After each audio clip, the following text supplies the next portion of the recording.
आज मैं बात करने जा रहा हूँ ऐसे एक्टर की जिसे किसी फिल्म में बड़ा रोल हासिल करने में 12 साल लग गए, लेकिन कुछ ही सालों में उसने देश से लेकर विदेश तक अपनी एक्टिंग का लोहा मनवाया है।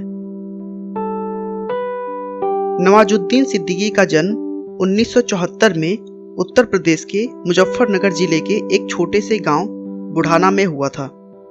9 भाई बहनों के बीच नवाज सबसे बड़े हैं। उनके पिता एक किसान हैं और वो बताते हैं कि नवाज पूरे साल पैसे जुटाता था और ईद या दीपावली के समय शहर जाकर मूवी देखता था। नवाजुद्दीन शुरू से ही अपने गांव से निकलना चाहते थे। वजह थी कि वहां का माहौल बिल्कुल भी अच्छा नहीं था। नवाज कहते हैं कि उनके गांव में बस लोग 3 ही चीज जानते हैं: गेहूं, गन्ना और गन। माहौल अच्छा ना होने की वजह से वो हरिद्वार चले गए, जहां उन्होंने केमिस्ट्री में बीएससी की पढ़ाई पूरी की। इसके बाद वो बड़ोदरा गुजरात में एक कंपनी में बतौर केमिस्ट काम करने लगे। इस काम में उनका मन नहीं लगता था, लेकिन पैसे के लिए कुछ न कुछ तो करना ही था, इसलिए वो किए जा रहे थे। एक दिन उनके एक दोस्त ने उन्हें गुजराती नाटक दिखाया। वह नाटक देखकर उन्हें मजा आ गया और उनके अंदर से फीलिंग आई कि शायद यही वो काम है जिसे करने के लिए वो पैदा हुए हैं, पर आज तक समझ नहीं पा रहे थे। वो इस फील्ड में अपना कैरियर बनाने दिल्ली आ गए। वहां पर उन्होंने कुछ प्लेस देखे और एक्टर बनने का दृढ़ निश्चय कर लिया और फिर नेशनल स्कूल ऑफ ड्रामा, जिसको हम NSD भी कहते हैं, वहां से उन्होंने एक्टिंग सीखी। 4 साल तक वे दिल्ली में रहे और छोटे मोटे रोल भी प्ले किए, लेकिन उससे उनका खर्चा नहीं चल पा रहा था। सन 2000 में वह मुंबई इस आशा के साथ आ गए कि जल्द ही उन्हें टीवी सीरियल में काम मिल जाएगा, जिससे उनका जीवन पटरी पे आ जाएगा। लेकिन ऐसा कुछ नहीं हुआ और सीरियल्स में भी उन्हें काम नहीं मिले। नवाज ने एक इंटरव्यू में बताया कि हर जगह वह अपना फोटो देते रहे, लेकिन कोई भी रोल देने के लिए तैयार नहीं था। वहां भिखारी के लिए भी उन्हें 6 फीट का आदमी चाहिए होता था और मुझ जैसे छोटे कद के सांवले एक्टर को लेना कोई पसंद नहीं करता था।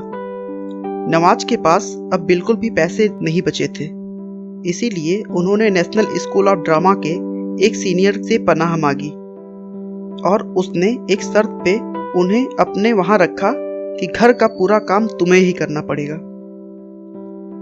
थोड़े पैसों के लिए उन्होंने वॉचमैन की जॉब कर ली और सुबह से शाम तक जॉब करते और शाम के बाद थिएटर करते थे।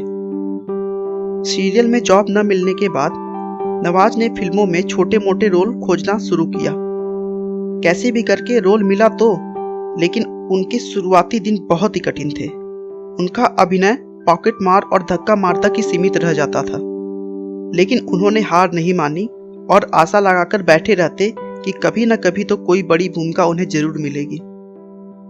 एक समय ऐसा भी था कि उनके पास खाना खाने के पैसे नहीं थे और उन्हें लगता था कि उन्हें गांव वापस चले जाना चाहिए, लेकिन फिर वह सोचते कि आखिर क्या मुंह लेकर वह वहां वापस जाएं। एक बार डायरेक्टर अनुराग कश्यप ने उनका एक हिंदी नाटक देखा और प्रभावित होकर उन्हें ब्लैक फ्राइडे में थोड़ा बड़ा रोल दिया, जिसे नवाज ने बखूबी निभाया। बस वहीं से उन्हें सफलता मिलनी शुरू हो गई थी। कुछ अच्छे और बड़े रोल मिलने की वजह से उनकी पैसों की समस्या तो काफी हद तक कम हो गई थी, लेकिन अभी भी वो संतुष्ट नहीं थे और अपना बेस्ट दे रहे थे। नवाज की जुनूनियत को देखते हुए अनुराग कश्यप ने उन्हें साइड स्टार से स्टार बनाने का सोच लिया और गैंग्स ऑफ वासेपुर में उन्हें लीड रोल दे दी। बस वहीं से नवाज ने पीछे मुड़कर नहीं देखा और इसके बाद नवाज ने माझी द माउंटेन मैन में अपने एक्टिंग का लोहा मनवाया। बजरंगी भाईजान में भी उनके सपोर्टिंग रोल को बहुत सराहा गया। उनकी कड़ी मेहनत और आत्मविश्वास के कारण न सिर्फ वह बड़े पर्दे पर छा गए, बल्कि बहुत सारे अवार्ड भी अपने नाम किया। नवाज अपने आप को स्टार नहीं एक्टर मानते हैं। उनका कहना है वह स्टार नहीं बनना चाहते, वह एक एक्टर बनकर रहना चाहते हैं क्योंकि स्टार बनने के बाद आपकी पहचान बन जाती है और आप आसानी से घूम फिर भी नहीं सकते। दोस्तों, नवाजुद्दीन में ऐसा कुछ भी नहीं था जो ट्रेडिशनल बॉलीवुड स्टार्स में होता है, फिर भी आज वो एक बड़े स्टार हैं। अगर आपको अपने सपने को पाना है तो कभी हार मत मानो, चाहे जितनी भी मुश्किलों का सामना क्यों न करना पड़े। बस उनसे लड़ते हुए आगे बढ़ते रहो। ऊपर वाला आपकी मेहनत देखता है और उसका फल देर ही सही लेकिन देता जरूर है। आपका बहुमूल्य समय देने के लिए बहुत बहुत धन्यवाद। इस वीडियो को लाइक करके आप हमारा मनोबल बढ़ा सकते हैं। मैं हर रोज एक नई मोटिवेशनल वीडियोस के साथ आता हूं। दोस्तों, अगर आप हमारे वीडियोस को मिस नहीं करना चाहते तो कृपया चैनल को सब्सक्राइब कर लें। आपको यह कहानी कैसी लगी हमें कमेंट करके ज़रूर बताएं। धन्यवाद।